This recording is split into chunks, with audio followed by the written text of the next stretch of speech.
Hey, buddy, I assume you're either napping or outside the truck, so if you get up or get in, give me a holler. Just getting on the road. Talk to you later, bro. Bye. Hi, Dave. This is Shane from Romeo Kia giving you a call. Just reaching out to see if you got an invitation to our event that we're having today and tomorrow. We want to take a look at that '08 Kia Rio. Offer you a great deal on that. Get you into a new one. We have the 18 models here. Give me a call back. The following non-nominated, non-award-winning program is rated D for dumb. Hello, everybody. Dave Canyon here. Welcome to the Dumbcast. Dumbing it down with Dave. Pragmatism, truth, happiness, and the search for it all. Also, recently, we're specializing in very inconsistent schedules and very inconsistent appearances. So, apologies, then again, no apologies necessary. It is what it is. Life has been very interesting and chaotic for me, and I'm doing the best I can to give you the best podcast I can when I can. It's all up in the air these days. So that's it. It is May 12th. It is 4:29 in the morning. It is dark outside. I am on my way home. I had an early night. It was an overtime night. I'm doing a lot of overtime lately. The last, I don't know how many years of my life. But it was a short night. I was glad to do it. I don't have to do a 14, 15, 16-hour day every time I come in. So it was nice to have a short night. Could have made it shorter, just not taking any breaks. But decided to take a break here and a break there. And that's it. Not too long. And here it is. I'm going home. I'll be home. Be home in time to wake up the wife. And she can go to work. But I'd rather have gotten home maybe an hour earlier so I can crawl into bed and maybe fall asleep before she gets up. Because now when she gets up, then I'll be up and I won't go to sleep until she leaves probably. So anyway, you got to time it. Or I need to get there as soon as she leaves. As she's leaving or as soon as she leaves. So this way, it's like kiss, kiss, goodbye, see you later. And then get out of the house before she gets home. These are the secrets to my lack of success. So let me just see if I could cue this up. Let's see if you... Penultimate. Penultimate. Penultimate is the last but one in a series of things. Second to last. So yeah, this is episode 299. I've been talking about a lot of things on this podcast for now 209 episodes, not counting all the episodes that I did that this phone ate, or the app ate, or I accidentally did something with it. I can't remember all the things that have happened. I probably have, 2, 3, 4, 5 episodes that never saw the light of day. I think I still have one in my drafts that I wasn't happy with. It had some bad audio in it. And I think I have a preview episode from like 5 years ago that I just didn't like. And I said, you know what, I don't want to delete it just yet. And I think I've been holding on to this unheard episode for like 5 years.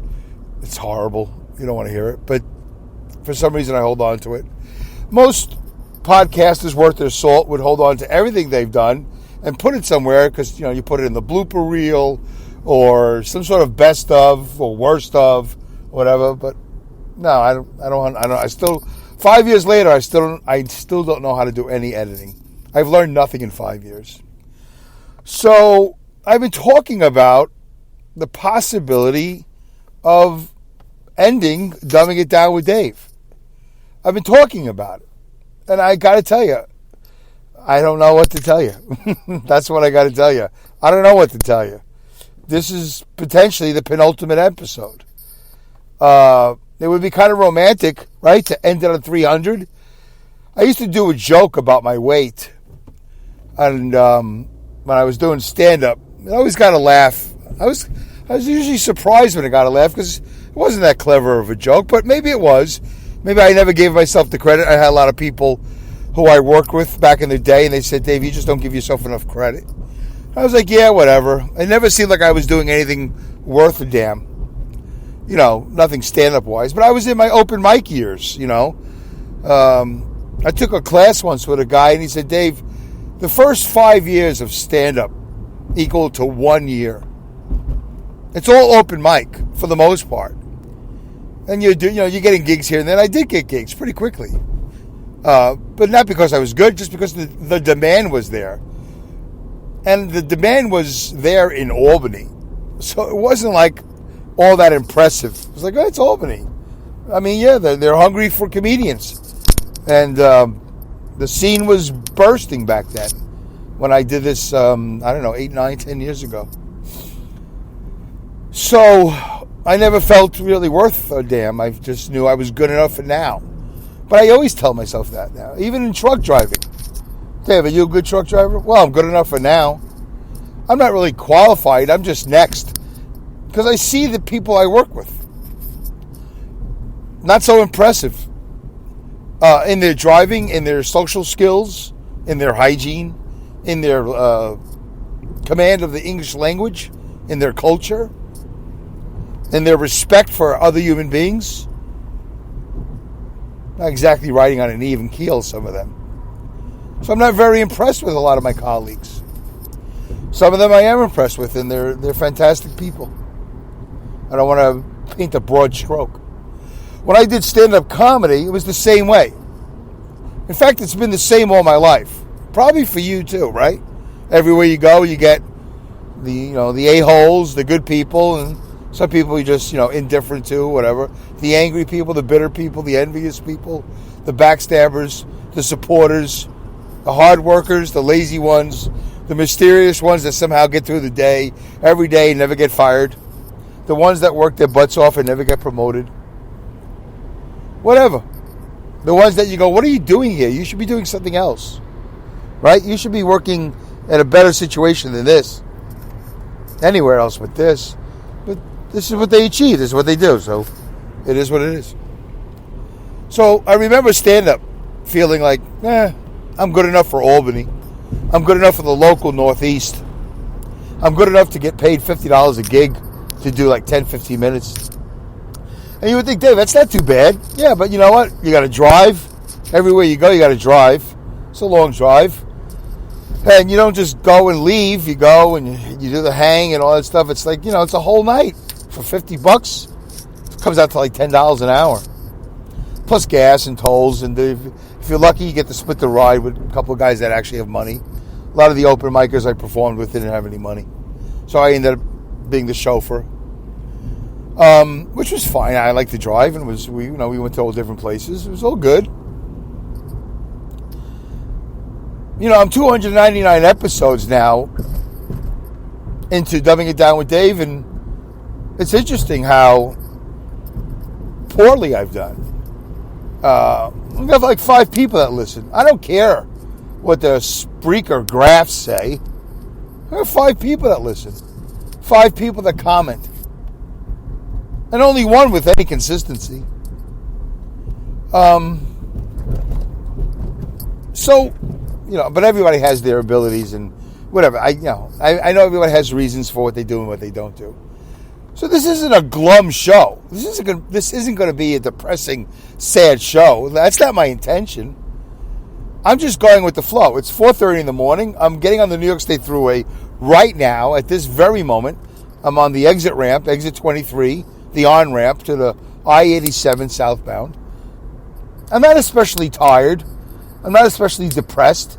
I've really been doing quite good for the last 4 months, actually, and I'm going to share with you, just in case this is the penultimate episode, what's been going on the last 4 months, because it's had a tremendous effect on me.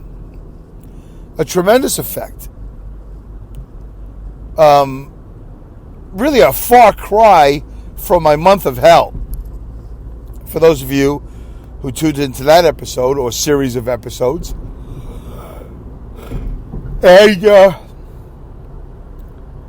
so what happened was, a lot of you are also aware of the fact that I have a YouTube channel called Dave's Fit Life. And it was all supposed to be about living in my Honda Fit, getting fit, and fitting things into my life.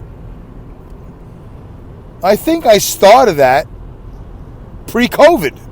I'm pretty sure I did. It was way pre-COVID. It was also before my mother decided to have a stroke. Did she decide? Well, no. So that's incorrect. But she had a stroke. Set my life into a little bit of a topsy-turvy. And then I blew up the fit. How did I do it? It didn't take brains, I'll tell you that. I ended up in the caravan. Mom passed away. COVID was pretty much going on. I'm not going to go work out at Planet Fitness with a mask on. Dave's Fit Life kind of slowed down a lot. Not that it ever gained speed, but a couple of years ago, my life was all about getting fit. Living in the fit, while getting in the fit, and fitting things into my life. Tired. Wow. So, big surprise. Anyway, a couple of years later, didn't really make any progress. And I ended up meeting a fellow podcaster. Hey, buddy, I saw you either napping Whoop, around. look at that. My fat finger just hit the wrong button. So I ended up meeting this podcaster in one of these rooms or groups or whatever. And I've mentioned him here on the show.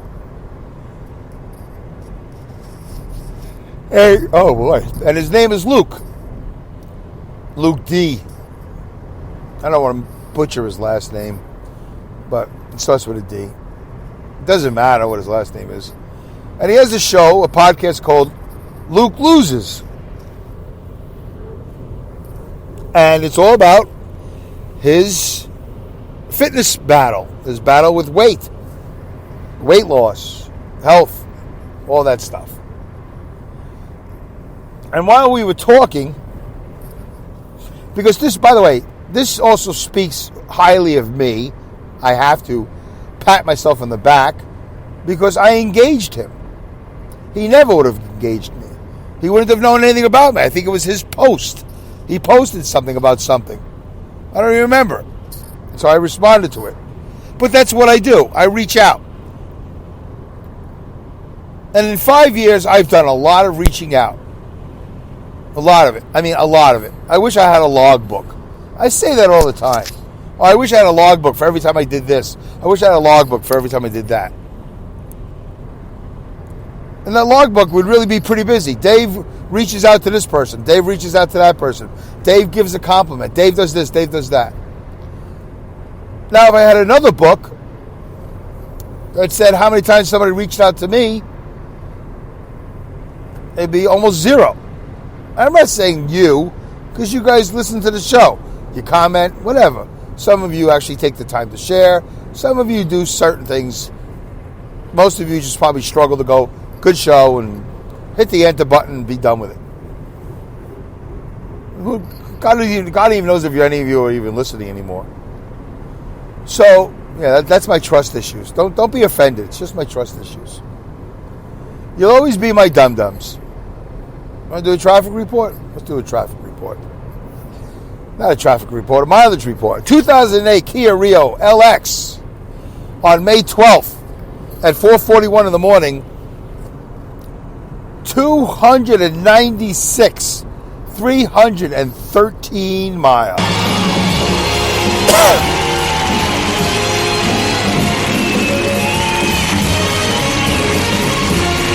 Yeah, come on. 296, 314 miles. We've done another mile since then. Really, we're almost at 300,000. It's part of my struggle with the show. I kind of feel like I want to do the show to at least 300,000 miles.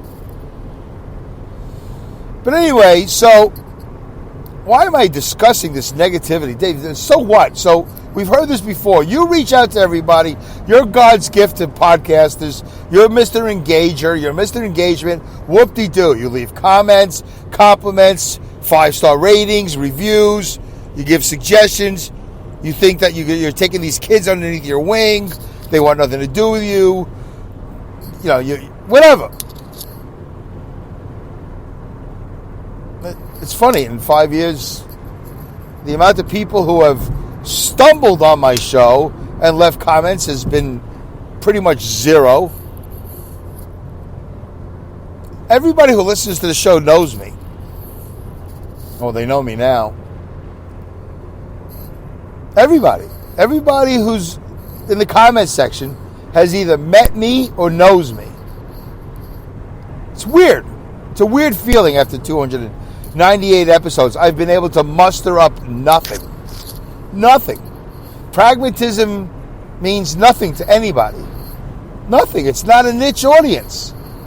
I haven't tapped into anybody's consciousness. I don't lean left. I don't lean right. I walk towards the truth. Nobody cares about that.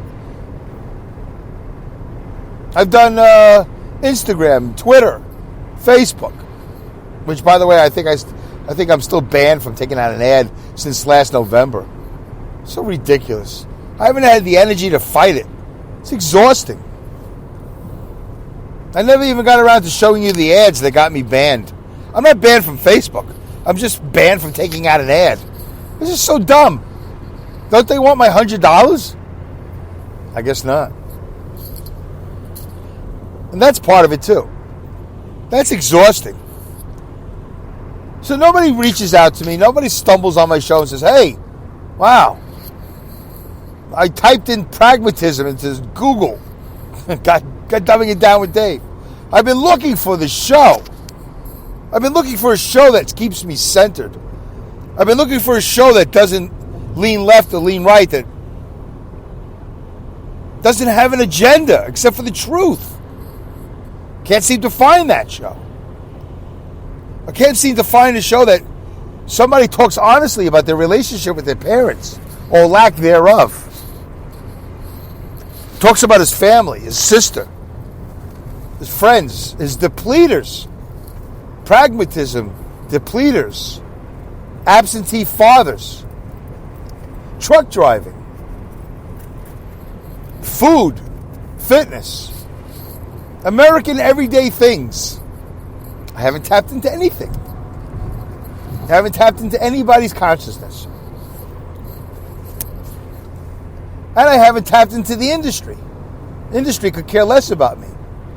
My own host company, Spreaker, could care less about me. Well, I used to have a friend at Spreaker. He's gone now. He's at Libsyn. So, Dave, why don't you go to Libsyn? I don't know. It won't be the same.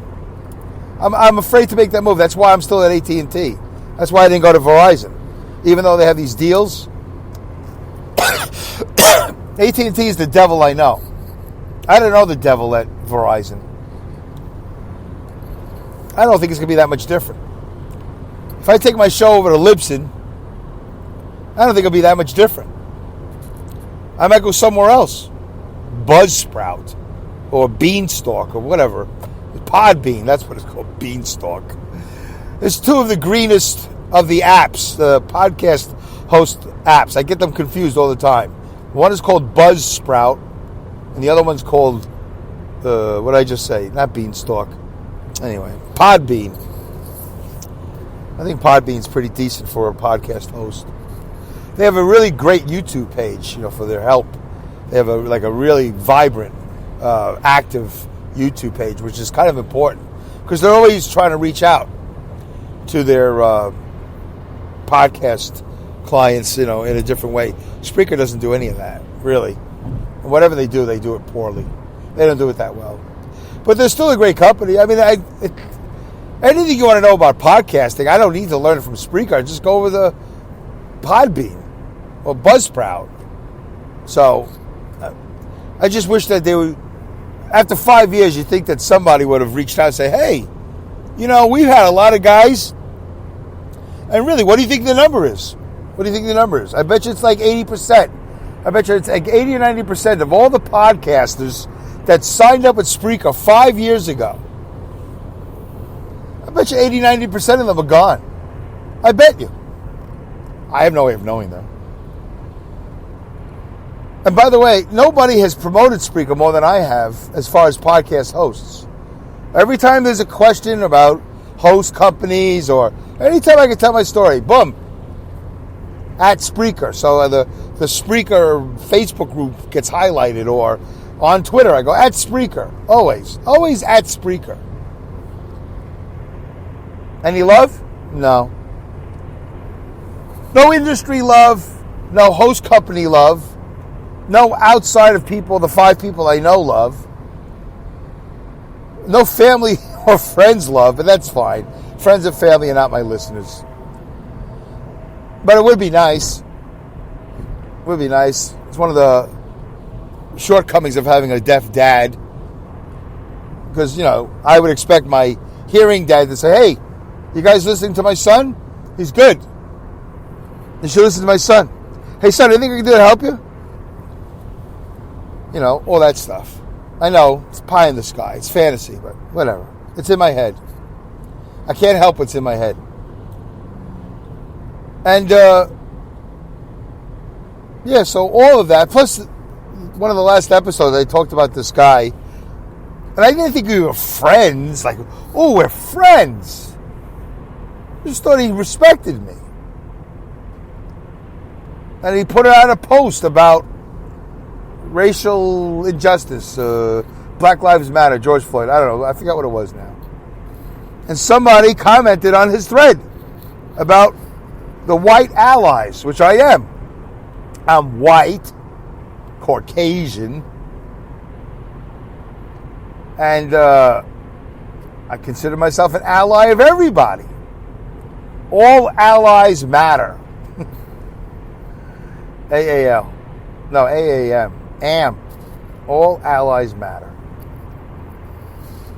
So this woman said that, and I said, well, what does that look like? What does that look like when white allies, in what way? Let us to the editor? You want us to march? What do you want? I don't know. Just tell me what that looks like. It's a very simple question, because a lot of people say things, they don't know what they're saying. They just say it. They don't even know what it looks like. And one of the reasons why I also asked that question, because my therapist used to ask that about me all the time. Not about me, to me. When I'd be in therapy, I would say something. She goes, Dave, what does that look like? I go, never thought of it. What does that look like?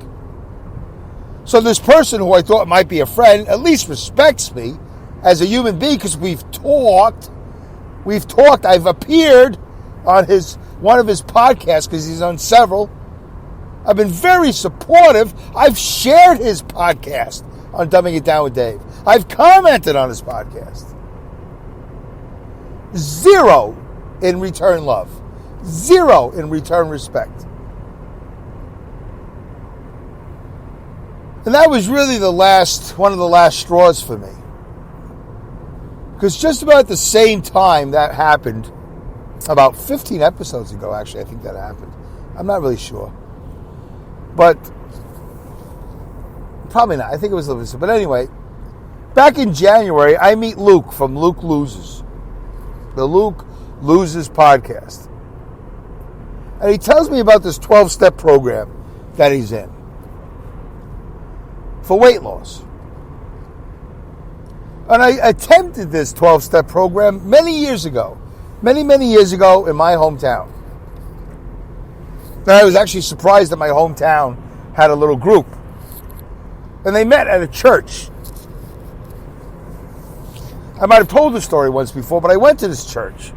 I went to this group, this 12-step program. And there was a man and a woman there, an old lady and an old man. Nobody in the church but me and these 2 other people. And I was very excited because I've heard some good things about this. It's not Jenny Craig. It's not Weight Watchers. It's nothing you have to pay for. It's free. Kind of like, Alcoholics Anonymous and all that. But it's not. It's different. It has to do with food. And, the obsessive compulsive behavior of food. And I left that meeting totally mystified because nothing happened. I mean, nothing happened at all. Nobody said anything to me. Nobody helped me. Nobody offered me. It was just the weirdest meeting. So I left. I went home. My wife said, hey, how'd it go? I went, you're not going to believe this. She goes, what? I go, nothing happened. So what do you mean? So I walked into this church. There was one meeting. I didn't go to the wrong meeting. Old man and old lady. We were all sitting like 3 points of a triangle at this rectangular table. Is that too much math for you? 3 people sitting at a rectangular table. And the way we were sitting, we formed a triangle at one end of the rectangle. So I gave up. I gave up on the 12-step program, and I went about my life, and I gained weight, lost weight, gained weight, lost weight, got healthy, got sick, up and down, whatever. And then Luke tells me he's in that program. But now it's COVID, and everybody's online. They're all Zooming it. I said, it's been a long time. I could use a little assistance. I need a little help. I don't go to therapy anymore.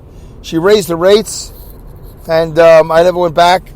I did go back, but I really had a hard time paying that extra money, considering I used to pay a lot less. And I did the math in my head. I go, you know what? I don't want to spend all that money.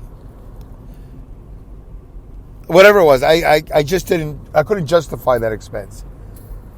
At $60, I think it was $60 an hour for a while. That's one thing. But at $80 an hour, that's another $1,000 a year if I go every week. Or I just didn't want to spend that money. It's a matter of principle. So you know what? I can fix it myself, which I can't. Well, maybe I can, but whatever. So Luke gives me some information. By the way, the Luke Loses podcast, you can find it on Spreaker. You can find it on a lot of podcast platforms, but definitely here on Spreaker. If I get a chance, I put a link into it, but no promises. I'll probably never get to it. I don't want to make a promise I can't keep. If I can, I'll put a link into it in the show. Or on the Dumbing It Down with Dave Facebook group page, group. How do you find the Dumbing It Down with Dave Facebook group? You go to Facebook and you type in Dumbing It Down with Dave. It's not that hard. It's really easy, as a matter of fact. So I start going to meetings. I go to my first meeting. Not bad. People are talking. They're sharing. Things are going well. I just keep on going to meetings. And I like them. I like listening in. Sometimes I listen in the truck. I just listen in because, I got a camera watching me. Big brother. Got to be careful. I can't engage. I'm not allowed to improve myself with engagement. I can't cultivate my brain or anything because, Big brother's watching. So anyway, I get a sponsor. I actually get a sponsor. You've heard of that. Got a sponsor. Well, she was an interim sponsor because she was looking for a job. So there was an understanding. Eventually, she did get a job, and I got another sponsor. Nice guy. Interesting. Curious how this is going to go. So basically, I've been in this program since early to mid-January. So as I do the show, I'm basically celebrating my 4-month anniversary. And in this particular 12-step program, they talk about abstinence, not about sobriety. AA is sobriety. In mine, it's abstinence. I don't have a defined abstinence yet, but I'm getting there. I've lost over 20 pounds, and I'm feeling good about myself. But one of the problems, and I'm not, I got to end this episode in about a minute, is that with all this clarity I'm experiencing, with all this health I'm experiencing, a lot of things are coming to light. A lot of truths about myself. I got a lot to think about. I got a lot to work on. I don't know what I'm going to do. All I know is right now this potentially is the penultimate episode. And I'm not trying to blow smoke up anybody's whatever, and I'm not trying to do anything. I'm just sitting here. I'm sitting right now at the Fox Run truck stop, exit 21B off the New York State Thruway. I'm about to get gas because it's $2.85. I got to top off because we're having a gas shortage. Tomorrow the price will be $3.05. I'm just sharing this with you folks. I don't know what to do. I'll talk more about it in the next episode. I'll get right to it. I promise. Yeah, sure, whatever. If you are enjoying these shows, please like and subscribe. Also, share them with your social media. Feel free to comment in the Spreaker chat box or call the dumb line at 347-746-3862. Please keep your messages to 60 seconds or less and keep them clean, no profanity. Keep listening and engage. Do it because I asked you to. This is the Raven out.